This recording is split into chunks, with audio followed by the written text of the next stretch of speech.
En esta plática vamos a tratar de comentar las reglas de discernimiento de espíritus de San Ignacio de Loyola de segunda semana. Las tenéis en el libro de los ejercicios espirituales en los números 328 hasta 336.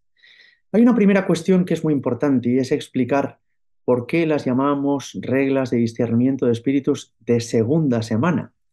Una explicación muy sencilla sería recordar cómo San Ignacio escribió este libro de los ejercicios espirituales para que pudieran ser impartidos por espacio de un mes. De manera que al principio todas las personas que hacían ejercicios espirituales los hacían así, durante 4 semanas, ¿no? Luego, en la historia posterior de la Iglesia, hemos ido haciendo adaptaciones a los ejercicios espirituales, adaptaciones de 8 días o de 5 días o de 3 días, pero normalmente conservamos esta organización de los ejercicios en 4 semanas y aunque uno los hiciera en 8 días, pues recibe algunos ejercicios de primera, de segunda, de tercera y de cuarta semana. Por esto, San Ignacio llama a estas reglas reglas de segunda semana, porque se suelen explicar para quien hace los ejercicios durante un mes en la semana segunda. Pero hay otra razón, y esta es muy importante porque nos ayudará a entender cómo quizá estas reglas no son para todos, no hace falta que todo el mundo las conozca. Y es la siguiente cuestión. Mirad, quienes han estudiado con más profundidad los ejercicios espirituales de San Ignacio nos enseñan que en realidad cada una de las 4 semanas busca una finalidad diferente, busca un objetivo distinto y están destinadas estas semanas de ejercicios a personas de situaciones también muy diversas. Mientras que la primera semana de ejercicios, que es la semana en la que nos hemos dedicado a meditar el principio y fundamento y el pecado, pues mientras que esta primera semana está encaminada sobre todo a personas pues, que necesitan la conversión del corazón o a personas que a lo mejor se van a introducir en segunda, tercera y cuarta semana, pero que han de iniciar este proceso de los ejercicios buscando de Dios la conversión del corazón. La segunda semana, por el contrario, en la que estamos meditando los misterios de la vida de Cristo, es una semana especialmente destinada para personas que ya se han introducido en la vida espiritual y que ahora son llamadas por el Señor a conocerle más de cerca y a quererle más. Después de la llamada del Rey, hemos respondido en la que el Señor nos decía que su anhelo, su voluntad es conquistar el mundo entero, y nosotros hemos respondido ofreciéndonos o entregándonos a Jesucristo para colaborar con Él en esa misión que el Padre le ha confiado. Nos hemos detenido después en las meditaciones de la vida de Cristo, que fueron desde la encarnación hasta su vida oculta y su vida pública. Y en la tercera y cuarta semana culminaremos los ejercicios con contemplaciones sobre la pasión y muerte, tercera semana, y vida resucitada del Señor, cuarta semana.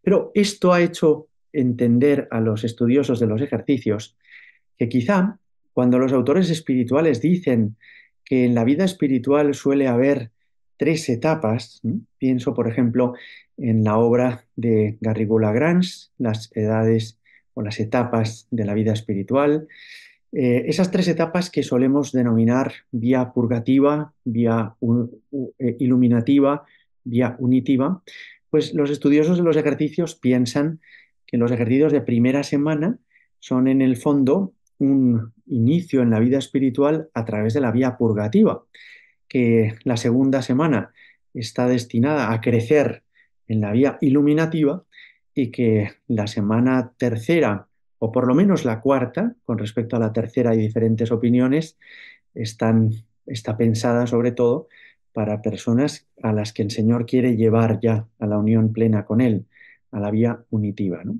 Bueno, ¿por qué hago esta introducción? Porque esto quiere decir que estas reglas que ahora os comentaré de segunda semana no simplemente quiere decir que se han de dar a quien hace los ejercicios espirituales durante un mes en la segunda semana, sino que van destinadas a personas que ya están introducidas en la vida espiritual, a personas que ya tienen práctica de oración, a personas que ya tienen pues una comunicación frecuente con el Señor, ¿no?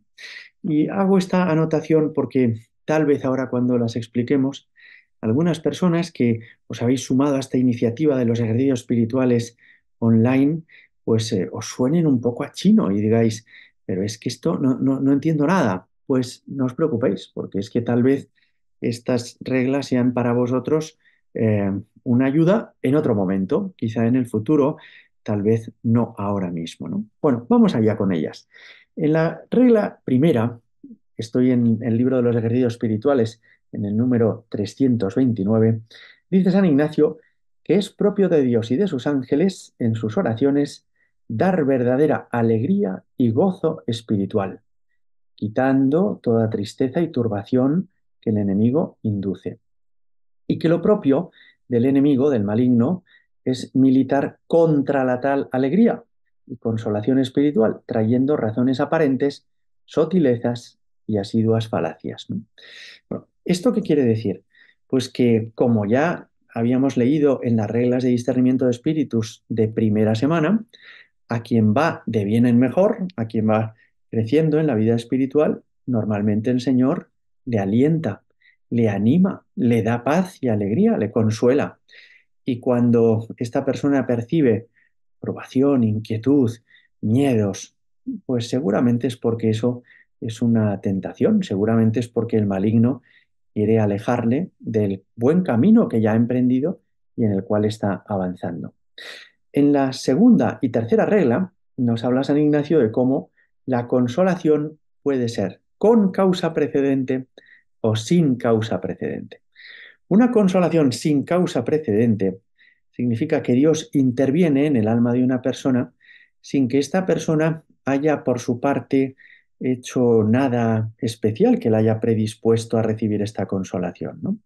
Por ejemplo, una consolación sin causa precedente es la que describe André Froissart, este intelectual francés que había pertenecido al Partido Comunista francés y que en ese libro Dios existe, yo me lo encontré, cuenta su conversión.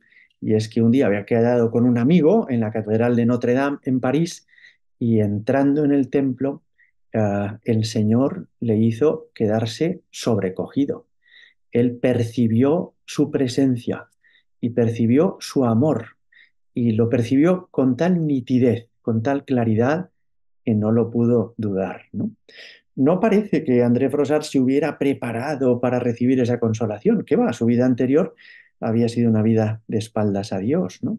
Entonces, podemos entender que cuando Dios se introduce en su corazón, dándole una consolación tan fuerte, pues lo hizo solamente porque Dios quiso, sin que él se hubiera preparado interiormente para esto, ¿no? Consolación con causa, por el contrario, es cuando nos hemos preparado para recibir una consolación. Pienso, por ejemplo, en alguien pues que toma un libro piadoso muy bonito, se pone ante un crucifijo y está allí 45 minutos leyendo y haciendo su lectura espiritual y mirando esa talla de Cristo crucificado y tal vez pues escuche a su alrededor cómo otras personas están cantando canto polifónico gregoriano y entonces al final tal cúmulo pues de sensaciones por su lectura, por la mirada de Cristo crucificado y por la música favorecen que el Señor pueda tocar su corazón y hacerle experimentar paz, alegría, consuelo interior, ¿no? Bueno, consolación con causa, consolación sin causa. San Ignacio dice que la consolación sin causa precedente siempre viene de Dios. Es decir, cuando a una persona le ocurre que Dios deja en su corazón una paz muy grande, un consuelo espiritual extraordinario y que nada ni nadie parecen haberle preparado para ese momento, no hay que dudar de la autoría de esa consolación. Esto viene de Dios, es el Señor quien se lo está regalando. Pero por el contrario, dice que cuando uno recibe consolación con causa precedente, hay que discernir, porque a veces puede ser que venga de Dios, con mucha frecuencia, y también podría ser que no venga de Dios, sino que sea una tentación, ¿no? Vamos a poner un ejemplo. Figuraos que esa persona que se llevó el libro a la capilla y que miraba a Cristo crucificado y que escuchó cantos polifónicos a su alrededor, en ese momento precisamente, a él que es esposo y padre de familia, le vienen unos deseos grandísimos de dejar a su mujer para hacerse trapense. Bueno, pues cabe sospechar que esa aparente iluminación del Señor no sea tal, no sea tal, sino que el maligno, aprovechándose del libro, de la vista del crucifijo y del canto polifónico, le haga ahora desear con muchísima fuerza y con un consuelo interior muy grande algo que Dios no quiere. ¿Cómo va a querer Dios que deje a su mujer y a sus hijos para hacerse trapense en este momento, ¿no? Así que cuando la consolación es sin causa precedente, podemos confiar en ella. Cuando es con causa precedente, hay que discernir y hay que ver qué es exactamente lo que esa consolación provoca en su alma y cuáles son sus efectos. Seguimos leyendo. En la cuarta regla dice que es propio del ángel malo, se refiere al tentador, al diablo, que se forma sub angelo lucis. ¿Y esto qué quiere decir? Bueno, pues que el maligno normalmente no da la cara, sino que se disfraza bajo ángel de luz. Quiere presentarse con buena apariencia, haciéndonos creer que esa imagen o que ese deseo que nos está proponiendo es algo muy santo y muy bueno y muy positivo, ¿no? En el ejemplo que acabo de poneros se ve claramente la tentación que le viene a este hombre casado y padre de familia es hacerse trapense, es decir, una tentación de algo bueno y bonito, porque la vocación contemplativa es maravillosa y la vida consagrada de los monjes trapenses es excepcional. El problema es que bajo la apariencia de algo muy bueno y muy bonito, lo que querría el maligno es separar a esta persona de la que es su vocación matrimonial y su paternidad, ¿no? Así que hay que temer eh, las, las ideas que se nos pasan por la cabeza y las consolaciones con causa precedente, porque el que tengan buena apariencia no significa necesariamente que vengan de Dios. A veces el maligno se disfraza de ángel de luz. ¿Y cómo se hace este discernimiento de las consolaciones con causa precedente? Pues en la cuarta, quinta, sexta regla nos da algunos consejos que van a resultarnos muy útiles. En la cuarta regla dice que hemos de traer, perdón, que el maligno a veces nos trae pensamientos que son santos y positivos y buenos conforme a la tal alma justa. O dicho de otra manera, que a veces la tentación se disfraza de algo que en principio nos agrada, que nos hace ilusión, que nos interesa, ¿no?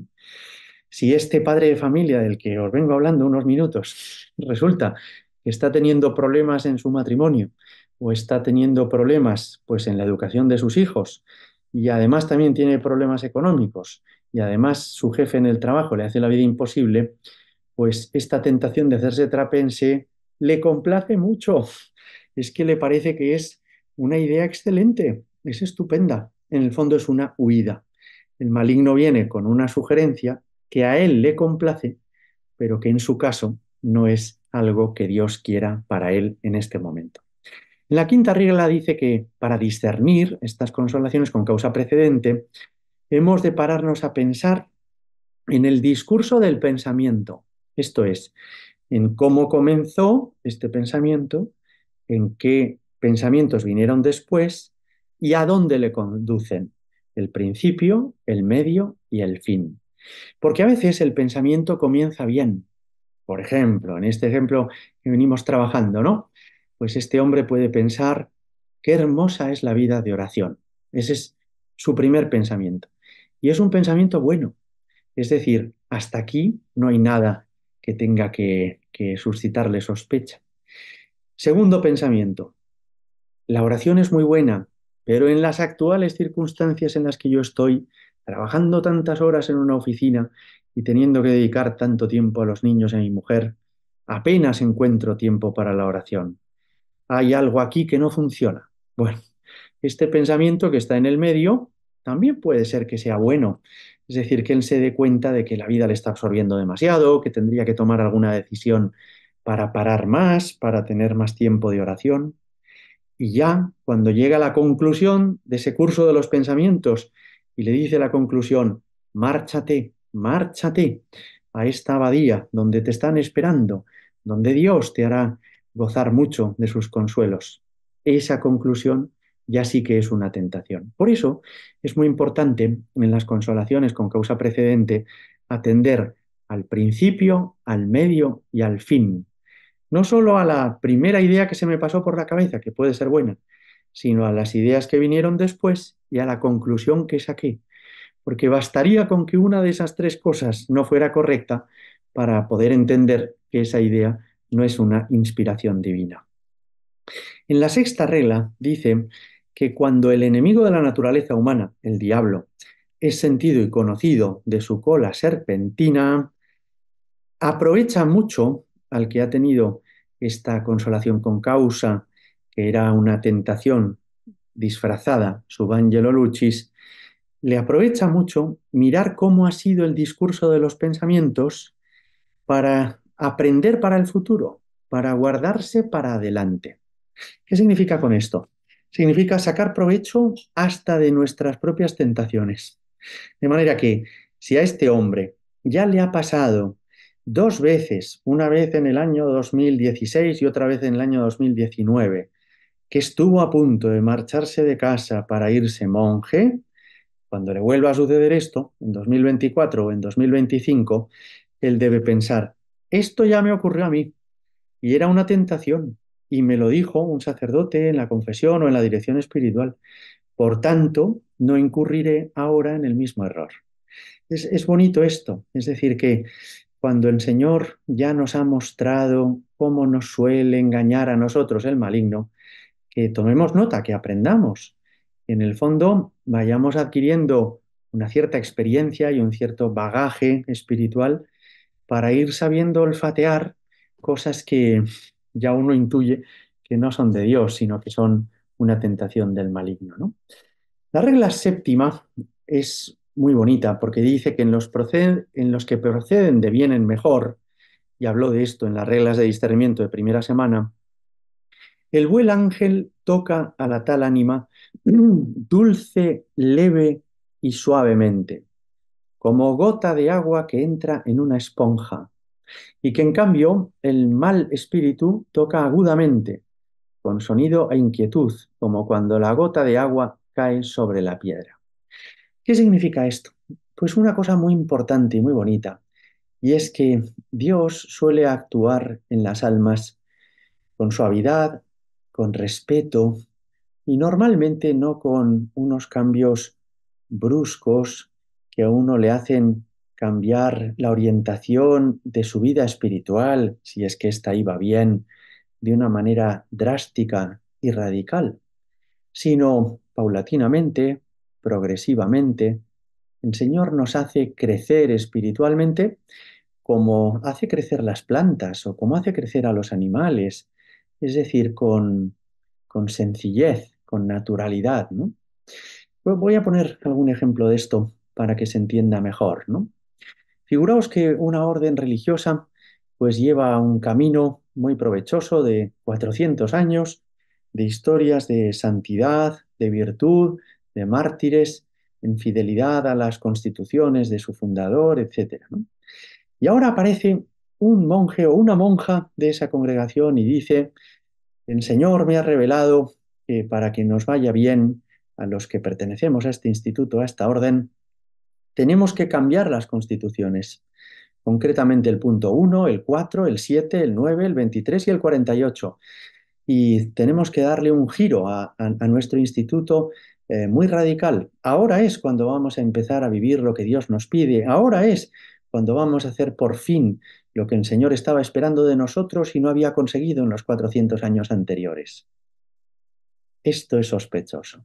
Qué raro, ¿no? Qué raro que Dios, pues, que ha suscitado tantos santos en esta orden y tantos mártires, en 400 años nunca les hubiera planteado cambiarlo todo y ahora a través de esta persona tan carismática, tan brillante y tan interesante, pues quiera volver a empezarlo todo. como un cambio drástico, como un cambio espectacular, ¿no? Como una ruptura con todo lo anterior, como un volver a empezar, ¿no? Eso normalmente no viene de Dios, porque Dios, como decía aquí San Ignacio, suele entrar en las almas como la gota de agua en la esponja, sin hacer ruido. El ruido no viene de Dios. El ruido y, es decir, pues los cambios drásticos, radicales, a veces no proceden de Dios, aunque parezca que tienen una apariencia de una extraordinaria virtud, ¿no? Dicho de otra manera, el Señor no suele suscitar Adanes en la historia de la Iglesia. Recordáis que Adán es aquel con el que comienza todo, ¿no? Adán y Eva. Y a algunas personas, pues, les parece que ellos tienen que ser Adán, ¿no? Es decir, que con ellos ahora va a empezar todo, que todo lo que se hizo hasta el presente no sirve, porque lo que ellos vienen a traer, esto es lo que verdaderamente hacía falta, ¿no? Y hay como una ruptura con el pasado, hay como una ruptura con la tradición, porque esta persona de una manera chocante y de una manera espectacular viene a arreglárnoslo todo, ¿no? No. La manera que tiene el Señor de proceder es dulce, leve y suavemente. Y es precioso cómo los santos en la historia de la Iglesia, pues nunca se presentan como Adán, sino que se presentan como los que vienen a continuar la Iglesia y son solamente un eslabón en la cadena y asumen que después de ellos vendrán otros, que con ellos no empieza ni termina nada y que ellos vienen a seguir la tradición de la Iglesia, ¿verdad? Bueno, pero esto mismo que puede ocurrir en un instituto religioso, también puede suceder en nuestra alma. A veces una persona, pues que lleva ya, no sé, 10 años de sacerdote, o 15 años en un movimiento eclesial o 20 años en una parroquia, pues de manera sorpresiva, chocante, espectacular, pues llega a la conclusión de que tiene que dar un giro a su vida de 180 grados para hacer ahora algo completamente diferente, para salir de donde está, cortar con aquellos con los que se había formado y hacer algo completamente distinto. Pues es un poco extraño eso, porque normalmente Dios nos va conduciendo con suavidad, Dios nos va conduciendo con sencillez, con naturalidad.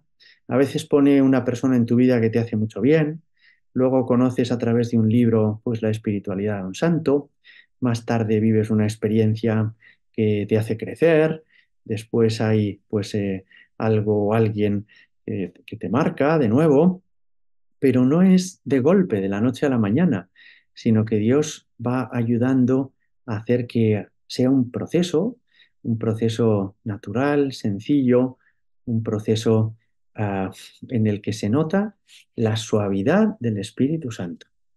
Cuando de repente a alguien le entra mucha prisa, porque todo lo que ha hecho hasta ahora no lo ha hecho bien, y ahora lo tiene que hacer todo de otra forma, y el que llevaba 10 años de sacerdote en su parroquia y lo estaba haciendo bien y sus feligreses estaban contentos y agradecidos, ahora resulta que ha descubierto una nueva manera completamente distinta de acoger el Espíritu Santo que le hace poner la parroquia y su vida patas arriba. Piensa que es que eso es Dios quien se lo está regalando, que es Dios quien le hace dar un giro tan extremo y radical a su vida. Cuidado, porque a lo mejor el Espíritu Santo que entra dulce, leve y suavemente no es quien está con sonido, con inquietud, como cuando la gota de agua cae sobre la tierra, no es quien está golpeando su corazón. Y en la octava regla, y ya con esto terminamos, dicen que mm, aunque uno reciba consolación sin causa, que veíamos que procede siempre de Dios, ¿no? No significa que todo lo que haga a partir de ese momento procede de Dios, ¿no? Es decir, volviendo al ejemplo de André Frossard, ¿no? Este buen hombre se convirtió en Notre Dame y se acercó al Señor después de una vida de haber estado lejos de él, ¿no? Pero eso no significa que todas las decisiones que tome a partir de ese momento ya tengamos nosotros que recibirlas como una inspiración de Dios. Si a partir de ese momento, por poner un ejemplo que no sucedió, pero a partir de ese momento decidiera vender la casa de sus padres para dársela a los pobres y a sus padres meterlos en una residencia de ancianos, o decidiera a partir de ese momento obligar a sus compañeros de trabajo a que todos tenían a partir de ese día que rezar con él el rosario porque él se había convertido, pues no cabe decir, si tuvo una consolación sin causa, ya todo lo que venga de él viene de Dios. No, vino de Dios la consolación sin causa, pero todos los pensamientos que vengan después, sus decisiones y determinaciones posteriores, habrá que ver cada una de ellas, ¿no? Bien, pues vamos terminando. ¿Cuáles son las conclusiones, me parece, que podemos sacar de estas reglas de discernimiento de espíritus de segunda semana? La primera, con consecuencia o conclusión, es que las reglas de discernimiento de segunda semana no son para personas que están empezando la vida espiritual, sino para quienes en la vía iluminativa están ya progresando en esa vida interior, ¿no? Ya no nos ayudan estas reglas de discernimiento de espíritus a distinguir entre lo que está bien y lo que está mal, sino entre un bien aparente, así es como a veces el maligno quiere entrar en nosotros, y un bien real, entre un bien aparente y un bien real. Es decir, entre dos cosas que objetivamente son buenas, pero que una es la que Dios quiere para mí y otra puede ser una tentación, una seducción del maligno. La segunda conclusión es que el maligno suele querer entrar en nosotros con lo que a nuestra alma le gusta, es decir, que nos pone un cebo, como el pescador se lo pone en el anzuelo a los peces, les pone algo que les va a gustar, una miguita de pan para que el pez muerda el anzuelo. Así hace el maligno con nosotros. A veces nos propone algo que a nosotros nos complace para llevarnos a aquello que a Dios le desagrada, ¿verdad? Y pueden ser cosas que a nosotros nos complacen porque objetivamente son buenas, porque objetivamente son santas, ¿no? Por eso es un discernimiento este que es más difícil que el discernimiento de las reglas de primera semana. Tercera conclusión. Nuestro tono habitual tiene que ser de alegría, estar siempre contentos, ¿no? Es decir, puede haber días difíciles, que a uno le duele la cabeza, o que le dan un disgusto, o que ha pasado algo que te ha hecho sufrir mucho. Eso nos puede suceder a todos, ¿no? Ahora, cuando Dios está en un alma, ese alma habitualmente vive con paz y con alegría. Este suele ser el tono frecuente que el Señor deja en el corazón de una persona, ¿no? Y por eso hemos de preocuparnos cuando, eh, aunque uno vive cerca de Dios, atraviesa una racha que ya no es de horas ni de días, sino de semanas de tristeza, preocupación, agobio. eh, eso no pinta bien, no pinta bien, porque el fruto de la acción de Dios, el fruto de la gracia, el fruto del Espíritu Santo, es caridad, gozo, paz, paciencia, bondad, benignidad, como nos enseña la Sagrada Escritura, ¿no? Y la última cosa que concluimos de estas reglas de segunda semana es que no debemos buscar certezas absolutas en nuestra relación con Dios, sino que nos basta con certeza moral suficiente y con la luz que nos da la obediencia. ¿Y a qué me refiero con esto? Pues a que puede haber ocasiones en la vida espiritual en las que uno no está seguro de lo que Dios quiere, ¿no? A uno se le pasan por la cabeza muchas ideas y no sabe si son ideas sensatas e inspiraciones de Dios o ideas peregrinas. No sabe uno si es el Señor quien me está pidiendo que dé este paso en la vida espiritual o si puede ser que el maligno esté intentando pues desviarme de la ruta que llevaba hasta el presente. Entonces, bueno, pues no hay que ponerse nerviosos y no hay que pensar, ya quiero saber si esto lo quiere Dios o no lo quiere Dios, si esto es una inspiración o es una tentación. No, sino que he de proceder pues a ese discernimiento espiritual con serenidad y confiar mucho en los instrumentos de los que el Señor se sirve para conducirme. Y ese instrumento pues es la obediencia, ¿no? El que procede obedeciendo a la palabra de Dios, obedeciendo a sus superiores en la vida de la Iglesia, el que procede con sinceridad ante sus superiores y también ante su confesor y también ante su director espiritual, normalmente será engañado mucho menos que el que se fía a primera vista de todo lo que se le ocurre, de todo lo que se le pasa por la cabeza y termina considerando inspiración divina todas las ideas peregrinas que le vienen a la mente. Pues nada más, le pedimos al Señor que nos dé luz, acierto y humildad para descubrir su paso por nuestras almas. Gloria al Padre y al Hijo y al Espíritu Santo, como era en el principio, ahora y siempre y por los siglos de los siglos. Amén.